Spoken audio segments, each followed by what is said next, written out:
Hey, what's going on, y'all? Welcome to a new episode of the Late Night Lake Show podcast, powered by 19 Media Group. It is your host, Ricky and Kwame. We are officially 35 days away from Lakers Media Day, and things are starting to come into focus. There are reports that Rui Hachimura's future is a little up in the air with the unlikely extension before training camp. We'll talk about what that means for the Lakers' 2026 cap space. Luka Dončić is cleared to return to Slovenian basketball and his EuroBasket run. We'll dive into what that means for Luka's rehabilitation and his hashtag revenge tour for the rest of the league this season. Plus, with the WNBA and the Big 3 taking center stage this summer, we'll tapping into what's going on besides just our Lakers world. Big 3 Championship vibes was hilarious. I don't know if you guys caught it, but sure social media got your attention. And more importantly, the growing debate that everybody wants to know. Reese is the cover of 2K26. Paige Bueckers is absolutely going off as a rookie. Caitlin Clark still is the media darling and social media's Lord and Savior. And A'ja Wilson is, the GOAT. So we'll get into who's the face of the W on this episode. Late Night Lake Show. Let's get into it. All right, Kwame. Starting us off, man, I'm actually pretty surprised you haven't called me out. So I'll call myself out about just my lack of participation on our Saturday morning basketball run. So I am giving you the runway to speak your piece. I've told you my reasoning every time, but the reality is I'm not there, man. I'm just not there. I gotta hold that. It's all good, man. I get it. You're busy. You got things. You got priorities, but you can't claim to be a hooper if you don't hoop, unfortunately. So it's just my 2 cents. But I'm sure you'll get back out there eventually. I'll be out there, man. The coach dad is in full effect, which is Coach dad. Dog. It's looking at the runway, man, and I'm realizing I'm just getting on the tarmac to take off. I met a guy at my son's friend's birthday party, and he was the grandfather of the kid, of the birthday boy. And I got to talking to him. I saw him. Every old head that used to hoop has a look, right? So he's got his Nike shirt on, some Nike Tech sweats on, and then he's just walking around in slides with the basketball socks. I'm like, oh, okay, you still living in the era like you in the gym. So I struck up a conversation with him. Bro, he was one of the leading founders of Mac Irving Fire, which, if you don't know, is one of the premier AAU teams in the Chicago, Illinois, Midwest L. It's a national brand. Yeah. I just got to talking to him, and he started telling me about, everything that he's been doing. And long story short, he's got a son that's going to be a freshman over at, oh God, I've already forgot what that school was. I'll remember it later. Over in they're a Big 10 team, but they're over on the east side. But regardless, man, he's a pretty interesting guy. We'll have to get him on the show. He he knows a lot about his hoops. Oh, interesting. Maybe he can give you a pointer or two. Yeah, we went directly into, you have a son that's about to play college basketball. Tell me everything you did. And then he was like, well, I was literally a coach since 3rd grade, moved him to the city. He played at Kenwood, and he played in all the leagues, played against Cooper Flag. I'm like, oh, well, I really don't have time to make that my life, so I guess I'll just be paying for that access. So we'll see, man. Hopefully we can get him on the show and chop it up with him. Real interesting guy. Absolutely. With any event, Kwame, let's get into news and notes around the league. All right, up first, your favorite three-point shooting convict, Malik Beasley. He got the name off of him, man. He got the federales off his case. He is no longer under federal investigation for a gambling ring scandal. I'm sure everybody saw Malik Beasley looked pretty carefree during this entire investigation. If you checked his Instagram, checked his social media, he was real live, laugh, love. Bro, I think we all kind of assumed that he was cooked with all of his previous tweets talking about the 3-point record and calling out Ant. But he's free, so shout out to him. Reaction to Malik Beasley beating the allegations, bro. Honestly, I got to say I'm surprised. I didn't think he was going to get off. I feel like when the feds have a case built against you, you're in trouble, man. Like, the odds of you getting off scot-free are usually slim to none. I'm going to assume he was just a very minor accessory to whatever the larger scandal was, or whatever it may be. But clearly he is not, a liable or chargeable person in his court dealings. He's off, and now he will be looking to secure his next spot on his next NBA roster, wherever that may be. Again, I think this opens up a broader conversation of gambling in sports and how We saw with Jonte Porter. We saw Gilbert Arenas get arrested. He said, I'm snitching on everybody. You know, like, I feel like this is continuing to become a thing. And again, you even go back when you talk about like Tim Donahue and the whole, or Donaghy, what was his name? I don't remember. Yeah, Tim something Donaghy. like that. Yeah, Tim. Whatever. You know, Yeah. the reffing scandal. That I mean, I watched a documentary like a couple of years back, and that was at the very beginning of deep sports gambling and swaying odds and swaying outcomes and all these things. And I'll be honest, I think it's only going to continue to get worse now that sports books are now official sponsors of leagues. And to be honest, controlled outcomes means more money, more profit for these businesses. So I could see a world where, again, is the NBA itself having a hand in some of these odds that sway and move a lot of money.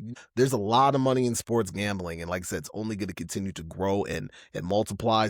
You know, to be honest, good for Beasley for getting off.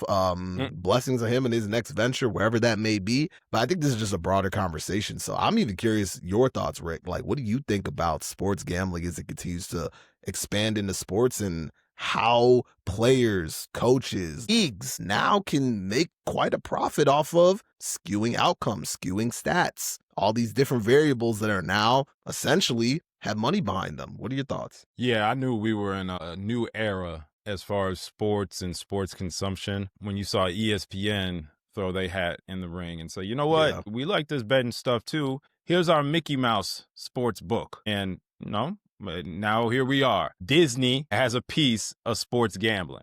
I can't sit here and say I'm surprised by the direction that we went. I think that the government just found a way to feel comfortable about getting their ends on sports gambling, because it's something that has always been around, right? Like, even I remember in high school, some of the kids, they talk about they had a bookie. You're like, what the you doing with a bookie, man? But it's interesting that we're now at a place where not only are we past the bookie stage, the bookie's on your app, right? The bookie's connected to your bank account where you don't even need to physically hand over money. All of this stuff is digitized, including the odds. What you get the odds at 1 second is going to change the next second. I know that's probably, how it's always been with gambling, but you're able to manipulate it if you are the controller so easily. And the public is just, we're just happy to be able to hopefully win $50 to $100, right, on a parlay that your buddy told you about in the Discord chat. I think it's just, we're in a place now where the government's getting their ends, so they're not as concerned about how the rest is getting played out. So could that lead to these books finding ways to make more? Sure. Yeah, they're not doing their jobs if they're not, right? But how far does that trickle down? Does it trickle down all the way to the organization? Does it trickle down to the league? Does it trickle down to the athlete jagging threes and coming out 2 minutes into a game because his parlay that he told his buddies to bet on him was all the unders? Sounds like it's a problem at that level, but I think we're kind of ignoring the bigger picture where it's like, who says that this isn't already happening on a much, much bigger operational scale? So this is America. I ain't gonna lie and act like I ain't got a couple of them things locked in on Prize Picks and DraftKings and FanDuel and MGM and ESPN Bet and all of them, right? They're like dispensaries. They're everywhere now. So you take the dance with the devil, man, and this is where we're at. So not surprised, but just be careful, folks. Don't ruin your life on Malik Beasley over-unders. Honestly, I think that was a beautiful analogy. It's like they're like dispensaries, because you're right. There's a sports book everywhere. You ran through like several just off the top of your head, and that's not even covering all of them. And I think you made another really good point, is that gambling has become so accessible to your average person. Before, you had to go into a casino, you had to know a bookie, whatever, if you want to start placing any type of bet. Now it's simply at your fingertips. Upload your ID, within 20 minutes you'll have access. You can bet your life savings if you want to. So for real, not only is it a societal thing, it's also, like I said, it's really shifting the landscape of sports. So how do you keep it? How do you know that there's integrity in it? I mean, there's always been conspiracy theories, whether it's the draft, whether it's, who's the champion, whether MVPs, all these things. And now you could put money behind all these factors. It could get scary when you really think of like doomsday scenarios. But like you said, this is America. Capitalist is king. And however the money flows, it will continue to flow. So this is just another avenue to make a bunch very, very quickly. And like I said, I think a lot of athletes, players. To be honest, there's probably so much going on we don't even know about. And I don't need no black vans rolling up to my crib, but I'm sure there's probably operations that are, like I said, moving billions around and we have no idea. But that's just the nature of it. And it's hard to be able to judge intent of players versus not. But, that's where it gets even more tricky. So I expect this to continue to be a running dialogue for the next several years. And I don't even know if there's any way to stop it at this point. Can you put a lid on it? I don't think you can. No, Pandora's box is open, bro. You'll be paying in credits for, I don't know, man. Your hourly wage can just be auto deposited into a sports book probably soon. So you never know. That's fair. That is fair. Well, real quick, do you think Beasley ends up back with the Pistons? They were working on a deal, right? And that fell through. That was a lot of money that got taken off the table. Is Beasley in his right to spin the block and be like, hey, I was free? Where the check at?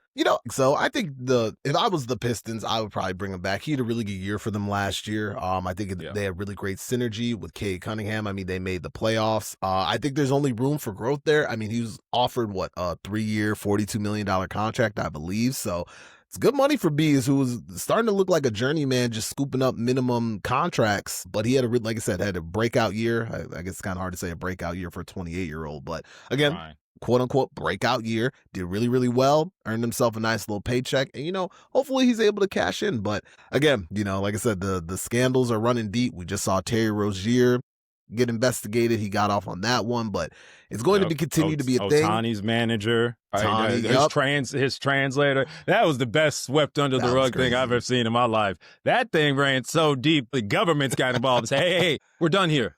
We're done. Yeah. He'll take the fall. Then he'll probably get out or escape or something happens, and then the story's over. Yeah. So, I mean, it'll be interesting for Beasley, though. But again, he finished second in Sixth Man of the Year voting last season, averaged 16 points off the bench, played in all 82 games. I would actually really like to see him go back to the Pistons because I actually like the Pistons' outlook in the East next year and even for the foreseeable future. I think Cade is a true force of nature down there. I think he's one of the stars of the future. So I'd like to see him back, but good for him, gambling things aside, and now he can continue his NBA career. Moving right along. Big Kwame, I know you was locked in. You was in your seat, focused. Popcorn, your favorite adult beverage, to the Big 3 Championship game at CFG Bank Arena in Baltimore. I know you almost went, too. I had to talk you out of them flights to Baltimore, bro. My boy is going to the University of Maryland. There we go. You see how life kind of paints the picture for me? Yeah, he's going to be a Terp coming in. So, yeah, shout out to – I probably should have had his name up anyway. But in any event, the Trilogy defeated the enemies 51-47 to win their fourth Big 3 title, led by MVP Isaiah Briscoe, 20 points, 8 rebounds. That is also the team, as you know, one of your favorite crazy guys in the world, Michael Beasley. Swaggy P. Who else do we have? Your boy hit the game winner, Mario Chalmers. Mario Chalmers. It's a nice little team of guys that were really, really, really cold in college. But Kwame, were you locked in to Ice Cube's production of the Big 3 Championship game, brother? Oh, no. I can't say I was, no. And if I did, I'd be lying to you. I haven't watched any of the Big 3 their entire season or whatever they run in the summer. But what is funny is I have seen a lot of highlights, a lot of clips. You know what the Big 3 feels like, and I'm gonna make a broad statement here, and I hope nobody takes it the wrong way. Ice Cube, please don't send no people after me. This is just my opinion that I'm voicing. I'll be honest. The storylines and the drama is more impactful than the hoops that are happening on the court. The rivalries, the smack talk, the one-on-one potential mid-game. Like, I think that's more of what it is than like quality hoops and like, oh wow, this team was just that's the true definition of a basketball team. Like, nah, it doesn't really give me that feeling. And again, what I hear is never look at this crazy performance by a player. It's so and so was talking smack to so and so after he hit a game winner on. Like, it's the drama. Right. And to be honest, that's not bad. Drama sells, man. So Ice Cube, you might have cracked the formula. You got a lot of hoopers who can hoop. A couple hotheads, a couple guys who were, you see what I'm saying? Like, anybody's in this joint, but you got some people who are teetering the line of, sane and insanity. So it adds to the drama, it adds to the effects. So honestly, as like almost like a reality TV show production, I got to give the Big 3 its props because you do hear a lot of storylines that surround it. The drama's interesting to talk about, but I don't really care for the basketball. I'm just not a 3-on-3 guy. That's just me. So, this isn't for me, but I mean, what'd you think of it? Were you tuned in? I know you were locked in. You had the kids, one on each leg. You was tuned in, right? Yeah, I mean, I don't know if this is an indictment at my parenting so far, but Grayson's way more entertained by the Savannah Bananas baseball than Big 3 basketball, and I don't necessarily blame him. But shout out to all the players that I'm looking at here for the first time and realizing that they play Big 3 basketball. Mario Chalmers with the game winner. What do you say? This is what I do at every level. He's kind of got a good point. Like he said he's won at every level he's ever played basketball: youth league, high school, college. NBA, Euro League. I think he played in the Greek League. And then now the Big 3. He says, I am a winner. I am a champion. To be honest, he's not wrong. So you got to give credit where credit's due. I wasn't in tune, but again, it's not for me. Big 3 is just not for me. I'm not saying it's not for y'all. It's not for other people. It shouldn't be for other people. I actually think the product is dope. Again, I think when it comes to like an entertainment aspect, a good job of being entertainment. But I'm more of a, traditionalist when it comes to 5-on-5 hoops. So that's what I prefer to watch. But that's just me. That's fair. That's fair. I want to say this is for the kids anyway, but the way they be talking, that's not for the kids. Right. For the kid. That's for the dude who just shows up to the half court every day at the park, just waiting for anybody who'll step on the bus all day. Yeah, the buddy, right? The guy you're not really sure what they do for a living, but they always got to let you know they hot takes every time you see them. So, yeah, shout out to those guys. Looked like it was packed too. So I think the product does really well. They're making money. The league is functioning the way I think it should go. But again, to me, it's more about the storylines, the rivalries, the dynamic. It's not all about the basketball. There's more underlying storylines. I would liken it to like WWE. That's what I would liken it to in terms of like the production. With the basketball. Yes, but with the basketball. To tie this into a little Laker topic, which one of the current Lakers do you think is most likeliest to play in the Big 3 once their career is over? Current, huh? Gabe Vincent. He seems like a Big 3 baller. It's usually the guards that were like probably had more skill than they were able to show because of the role that you have to play in the NBA. Usually go to the Big 3 and kind of ball out. I could see Gabe Vincent being a 3-er. I like that. I don't think there are a lot of answers, really, because Big 3, you kind of have to have that personality, too. As much as we love our exciting whites, I don't know how many white guys are in the Big 3. And I could be wrong. I know Scalabrine played, like, the first year or something. Then he turned into a coach. But definitely none of our big guys. Definitely not Aiden. You know what? Who's a sleeper one that I think? He's a newly acquired Laker. I can see Marcus Smart getting in there with the Big 3 when it's all said and done. I feel like he can, talk his trash with the best of them. He's already got that, pit bull mentality. So he gonna hold his own. So, and maybe Jackson Hayes. Jackson Hayes just, just seems like a guy that'll, catch some lobs in Big 3 and yell. He does all the theatrical parts really well too of a Big 3 player. So yeah, that might see him do step backs. Whew, all right, moving on. I do not need that image in my head. Oh my God. Fair. The day, wasn't he practicing threes? Yeah. We just recently saw Jackson during the summer. Summer highlights. I'm glad we're all past that era of folks getting excited about players training during the summer, doing moves that are never going to happen. Mitchell Robinson, I think, was the last one that was like, all right, never again we're done will I take any stock into summer highlights. This man is tweening, step back threes, gets onto the court and is a lob threat and shot blocker, and that's it. Ben Simmons had me goofed for like 4 straight summers. He had me in a headlock. Oh, God. I didn't know that. I didn't know you were a believer, bro. Oh, Ben Simmons was the first heir to the LeBron James throne for me. I was Team Ben. I got Ben Simmons jerseys in the closet. They're buried, but I got them, man. I was a Ben Simmons enthusiast, brother. Yeah, and then he decided his back hurt and his mental shrank or whatever happened.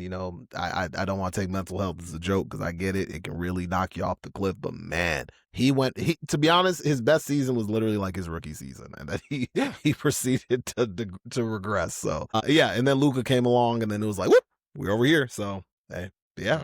He was supposed to be the first Brown disciple. He came in a better passer, bigger, not as athletic, but, I felt like he had a better game feel. Obviously, he wasn't quite the scorer Brown was, but yeah, I was a Ben Simmons enthusiast, bro. I'm telling you, I've been looking for my next Braun, but we got him here at Lakerland, so we good. Got traded to the Lakers. Look at God. Yeah, look at God. Late night Lake Show. Indeed. The last topic for our Around the Horn, which is turned into probably half the show length, but it's all good. We're wrapping up the dog days of summer, get us into a media day and training camp, and then we're off and running every week for y'all. I appreciate y'all locking into the Late Night Lake Show with Ricky and Kwame. Finally, the NBA basketball has been doing their thing. I would say probably the past, 3, 4, 5 seasons, but really making an effort of getting onto the center stage and capturing hoop fans' attention during this time. Obviously, with the NBA during their summer break, this is the time where the WNBA shines. The W is able to shine along with, the big three at a very lower extent, right? So games have been great, man. There is a lot of talent in the league.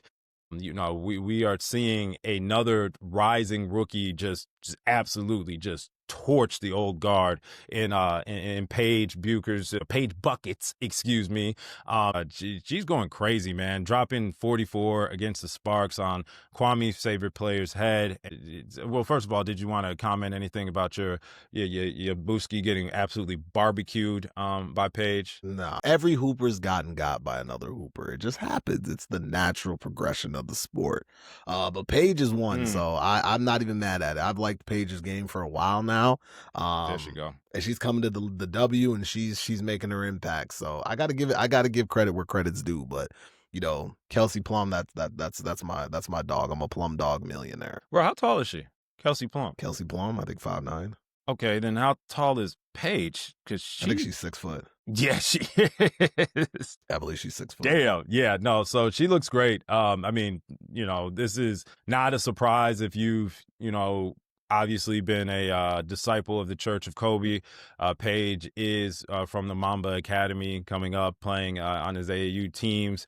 Kobe, before he passed, had already signed off on her, stamped her as being one of the next ones to take over, and just really exudes that Mamba mentality. And I believe that she had an interview shortly after he passed, and she was able to talk about just how much she meant to him and like how that was actual family and how close they were. So, it's really cool to see now today her doing what she was destined to do and destined to be, and that's be an absolute bucket getter. But I got to ask, Kwame, you got Paige, you got Angel Reese as the cover of 2K26. I know Angel's up there as somebody that, a little controversial, but cover athlete, man. They're not doing it just for shits and giggles. She has coined the phrase "me bounce," which I think is genius. She flipped that on its head about folks thinking that she's just an offensive rebound merchant. And she's, by all intents and purposes, got one of the hottest shoes out right now with her Pumas. She's definitely in consideration. Caitlin Clark, who has been banged up this year, right? Obviously, This has not been a season as strong or as dynamic as her rookie year.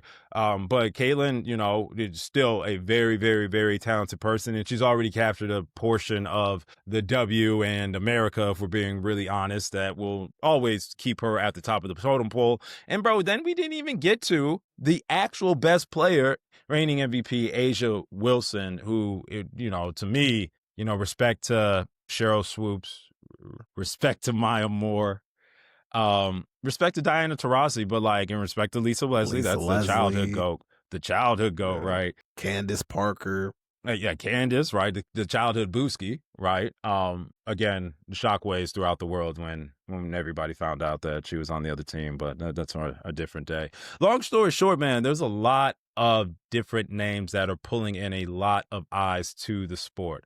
My question to you, Kwame, for your dollar, Who are you going to see out of those big four? Man, that's tough. I can only choose one. To be honest, I think for me personally, I got to go A'ja Wilson. I've been a fan of her for a minute. I actually started watching the WNBA in the 21-22 season. That was the year the Aces captured their first championship. They went back to back. Couldn't do the three-peat, but it is what it is.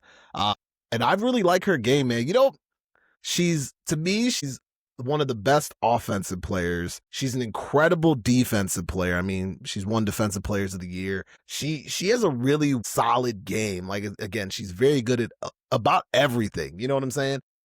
Mm-hmm. I'm a fan. To me, she's the best player that I've seen with my eyes. And again, I haven't watched a ton of the WNBA, so I will never complain if somebody says it's, like you said, Diana Taurasi, Lisa Leslie, Cheryl Swoops, Maya Moore. I did get to see a bit of Maya Moore because when she was popping, she was popping. She was cold out there on the court, so I can't even hate on Maya Moore. Just the career cut too short, which is a shame, but these young girls got it though, man. I can't even lie to you. All three of the women that you named, Angel Reese, Paige Bueckers, and Caitlin Clark, all have game. And, you know, they appeal to some different groups as well. So there's a bit there. And that's good for the game, man. I agree. Not everybody's supposed to cheer for and support and love the same person. In fact, I think the sport grows when they have that polarizing figures in different corners of the country, man. I think it's good. I think it's all good. I agree. I mean, what brought the NBA back into prominence? Bird and Magic. Versus Magic. Yep. You know, so I have no issue with this. Again, let's keep it respectful. And again, sometimes I know people can get a little crazy when it comes to, you know, racial conversations, just them being women conversations. Like, let's tone all that down, focus on the hoops, what we're seeing. Obviously, there's still different types of hoopers. Obviously, Caitlin was brought in to basically be the hub, the engine, everything for a team. And, you know, Angel Reese was drafted to a team that's kind of lacking a bit of an identity, and they're still working through that. Paige Bueckers, obviously, a tough team that she's trying to carry as well. Enrique Agumbawali's had a terrible season this year, so hasn't really gotten a ton of help in that aspect. But, you know, that's just the lay of the land currently. But I think all four of these women are fantastic basketball players. Angel Reese, again, she's used marketing to her advantage. You know, we saw the Reese's Pieces thing that she dropped out, being Angel Reese, capitalized on that last name. She got the people were making fun of her, saying she gets her own rebound. She said, we're gonna coin the phrase "me bounds." And look, now she's marketing herself super, super well. But again, I don't want to say that she's not performing on the court as well, because she is. Paige Bueckers, I think she's had a fantastic rookie season. It may not have felt as dynamic as Caitlin Clark because, you know, she's not pulling from half court every single play, but she does have a very sound game. She's a very intelligent player. I've always enjoyed her game, even dating back to when she was in UConn. So I think Paige is going to be a really good player as this continues. Wait till they get some pieces around her. She's showing off all the playmaking chops that she has, but she is a playmaker extraordinaire on top of being a top-level bucket getter. And Caitlin Clark, we already saw what she could do last year. Again, was smashing records left and right.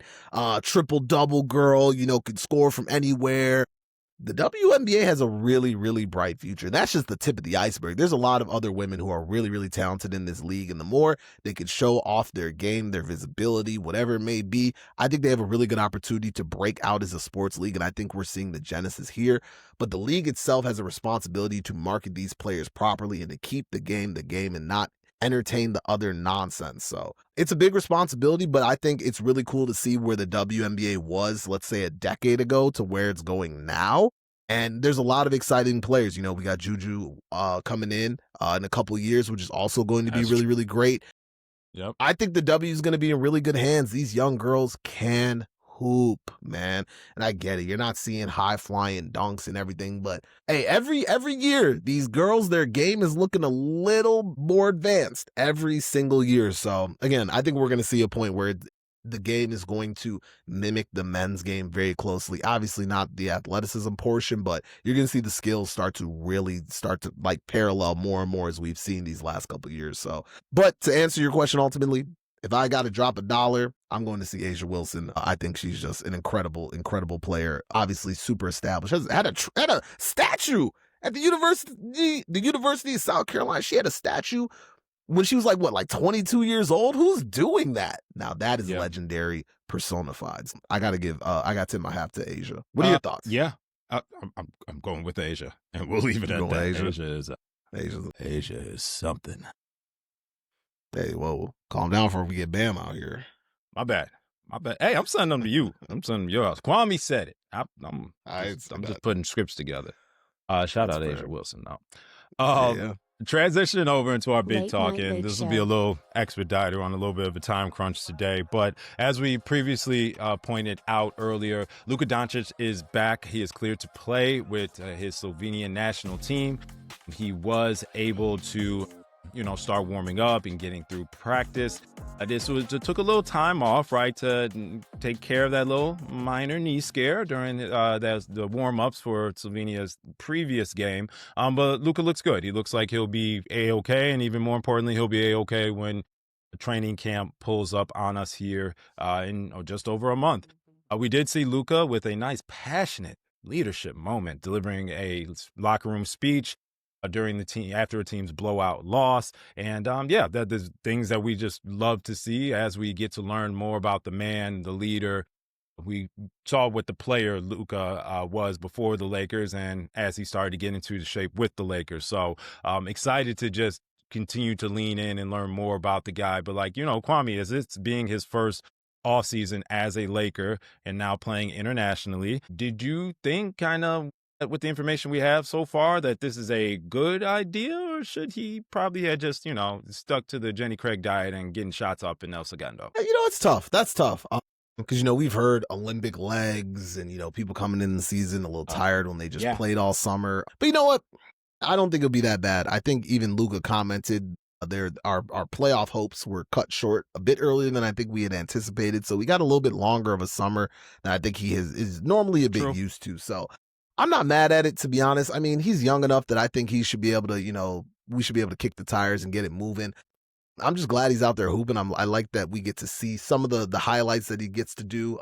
He played against Great Britain, I want to say, late last week. And he had a really good game, 28 points, 10 assists, 6 boards, and I think he only played like 28 minutes or so. So he had a hell of a game. So we know the ability's there. I guess the big things is we just want help. We want him to stay healthy all season. We want him to continue to just have the fitness to make it through a season, be able to make it through games, not, dying on the court because he has no stamina, stuff like that. And I think, playing through the summer will help him start the season in game shape, which I think will actually be really, really good for the Lakers. Again, if he comes out in mid-season form to start the season, the league better watch out. And that's where, again, it gets interesting. So I'm excited, though. I think Luka's going to come into the season on a really, really good note. I think he's going to be ready the season. Like I said, I think he's going to come in close to mid-season form, maybe not all the way there, but probably pretty close.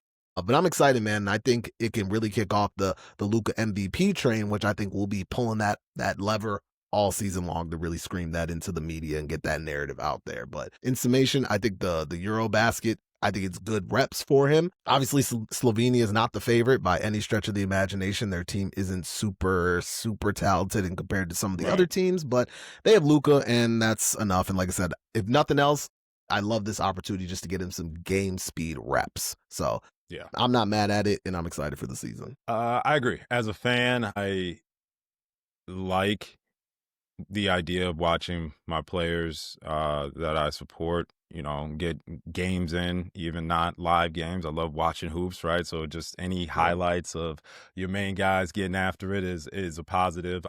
I am starting to turn into that old man that is more worried about players' all health than I necessarily should be. I think, as a kid, get out there, play as much as you want. I want to see you play as much as you want. Get out to Rucker Park, go on the AM1 mixtape tour, be a special guest, right? Then do a dunk contest for the kids at the local YMCA. Right now, I'm 33, and, contrary to what Kwame says, there was a basketball and sports career in my life, and I'm paying a little bit for some of those injuries today. And I can only imagine a guy who has been banged up as much as Luka has, right? He hasn't been the perfect bill of health his entire career. I would kind of lean towards, hey, brother, rest up. You in LA now.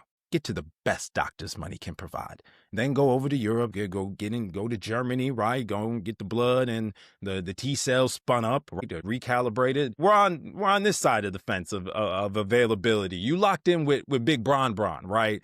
What time is his nutritionist available throughout the week? Let's get synced up there. Those are the things now that I'm more concerned about. Obviously, Luka is a hell of a talent. He is going to remind the league why he is that dude and why it sent shockwaves through the league when he was traded. And Nico Harrison, unfortunately, but the reality is, got death threats for it, right? He's that good. He is that good, right? But yeah, man, I'd rather have my guy, resting and relaxing and getting his shots up in his home gym without the cameras. But it's cool to see him, kind of giving those speeches. I do think once you start playing for your national team, I think you hear some of these European players say that kind of means more to them or just as much to them as NBA play and championships and competing. So not really surprised that he is, being more outspoken than I guess we would necessarily expect from him. So yeah, these Slovenian brothers, he's embarrassed for them because he's part of them, obviously, with that being the national team. So with all said and done, man, it's cool. Luka's out there. He's enjoying himself as long as he's happy and 100% by the time that October date comes around and he gets to take pictures next to LeBron and Aiden and Austin. I'm cool. Late Night Lake Show. So, we talked about it at the very beginning, but we're up against the clock, so I'll just ask you real quick, Kwame. Rui is maybe not going to get extended by training camp. Do you care? Or do you think it makes sense? I think it makes a lot of sense. I think it does. We've heard the rumors, the speculation that the Lakers are trying to keep their books as clean as possible for the 2027 offseason, where a handful of top-notch free agents could be on the market. So obviously they want to keep that flexibility. I think there's a lot of unknowns with Rui. Like, do we know? We don't even know if he's going to start this year. We don't know, is he going to come off the bench? We don't know what kind of year he's going to have. The Rui tenure has been, for the most part, really good, but we've seen some moments where it's been up and down. And does he fit in the future? Is there a world where we're looking at a big two? I guess if you add the halves up, we thinking a young core of the future, so to speak, of Luka, Reeves, Rui. Is that moving mountains? Is that the direction we want to go? I don't know. So that's going to be a decision for the Lakers front office to decide how they want to move forward. But to be honest, I think I understand their position on Ruiz. For me, it makes sense that it's unlikely that he'll get extended again. I think if anything, there might be again, once I think his role has been properly assessed, and I think that's what will happen this season, the future will be, all right, well, we see you as a part of this team, but in this capacity. I don't know if he's a starter on this team for obvious reasons. I think defensively he lacks in some areas. Essentially, he's slotted in the same position LeBron needs to play at this stage of LeBron's career. And can they both share a court at the same time? I don't know. I don't know how that's going to work. So like I said, I totally understand why they have not offered him the extension, and I don't expect them to, for, like I said, the 2027 reason and then just his fit. So at this point, I don't know.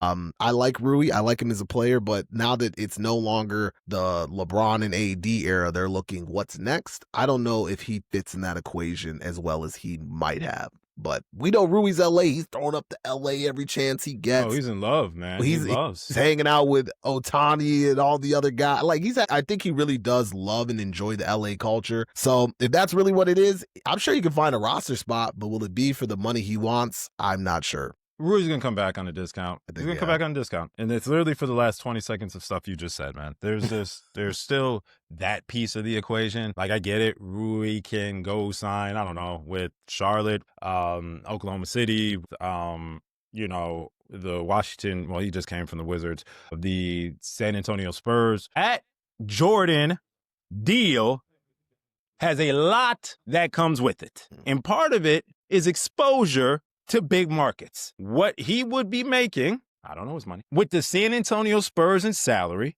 plus whatever his revenue split variables are, selling merchandise, as opposed to what he'd be paid with the Lakers and what his endorsement splits are. I'm just gonna guess that they might be close enough where you decide to stay in sunny California. That's my guess. Can he go and pursue a bigger role for more money? Absolutely. I will. Thank you for your time, brother. But would I be lying if I said that wouldn't be part of his consideration of, do I really want to leave the beaches and weather? And not for nothing, man, California has a huge Asian community representation.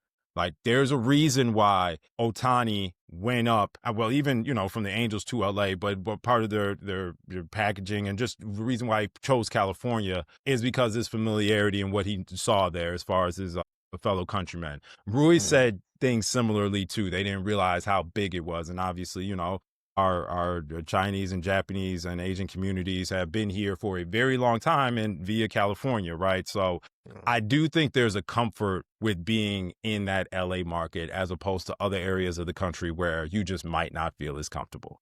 And, just speaking truth to fact, is it some Laker bias? Probably, but I don't know. You answer the question. You want to go play in San Antonio or LA? This is my thoughts. Shout out to Rui, though. No wrong answer on over here, brother. But yeah, I think his role is because what we needed him for before was a LeBron 2.0. But now that LeBron is playing the bigger role now, and there's no Anthony Davis on the court, it's almost like, Rui, we need this spot possibly to do something else with. So what he'll get paid is what he weighs at the end of the season. You make a really good point. I think the point that you made about LA versus other markets, I mean, when Rui was in Washington, like, who really knew of Rui? Unless you were NBA purist, you didn't know the name Rui Hachimura like that. You know what I'm saying? Comes to LA, popularity booms. Like I said, you made a great point with the Asian communities that are in Los Angeles and in California in general, and how that's kind of bolstered his status, his name, his notoriety. That's a lot that he's going to have to consider. But yeah, to your point, I agree. I think when you look at the lineups, I don't know. Like, again, I saw people talking when I made the comment, I think a couple pods ago, that there's no way Marcus Smart is starting because he hasn't played a lot of games over the past couple seasons, which is fair. But do we really feel super confident trotting out a lineup of Luka Dončić, Austin Reeves, Rui Hachimura, LeBron James, and DeAndre Ayton? Like, how many people in that lineup can you say are defenders? Like, maybe one? Like, that's not good. I don't think that's bringing you a championship, unfortunately. So, again, that'll be JJ and his coaching staff. So they'll have to let us know what it's going to be. So, I mean, I wouldn't be surprised if we see a couple experiments to start the season. We see JJ can get a little experimental at times with some lineups. So, don't take it with a grain of salt. But I agree with you. I think Rui should figure out how we can get back on a nice little discount for us. This is the Hachimura network, man. Like, we like him. We like him. And Jeannie. Anyways, let me end this show before I get in trouble. Appreciate y'all rocking us on this episode of the Late Night Lake Show podcast. We are back at it, weekly episodes. We are going to keep pushing through. Maybe we'll do some more, do some jersey reviews for what's dropped as far as the city edition jerseys this year. I got a soft spot for the jersey reviews. I'm still working on my Ayton BBU breakdown. We'll take a look at all of our new players coming up here to fill us in before we get to our main entree, which is Media Day and the start of the 2025-26 NBA season. So appreciate y'all rocking with us on this episode. For Kwame, it's Ricky, Late Night Lake Show. Peace.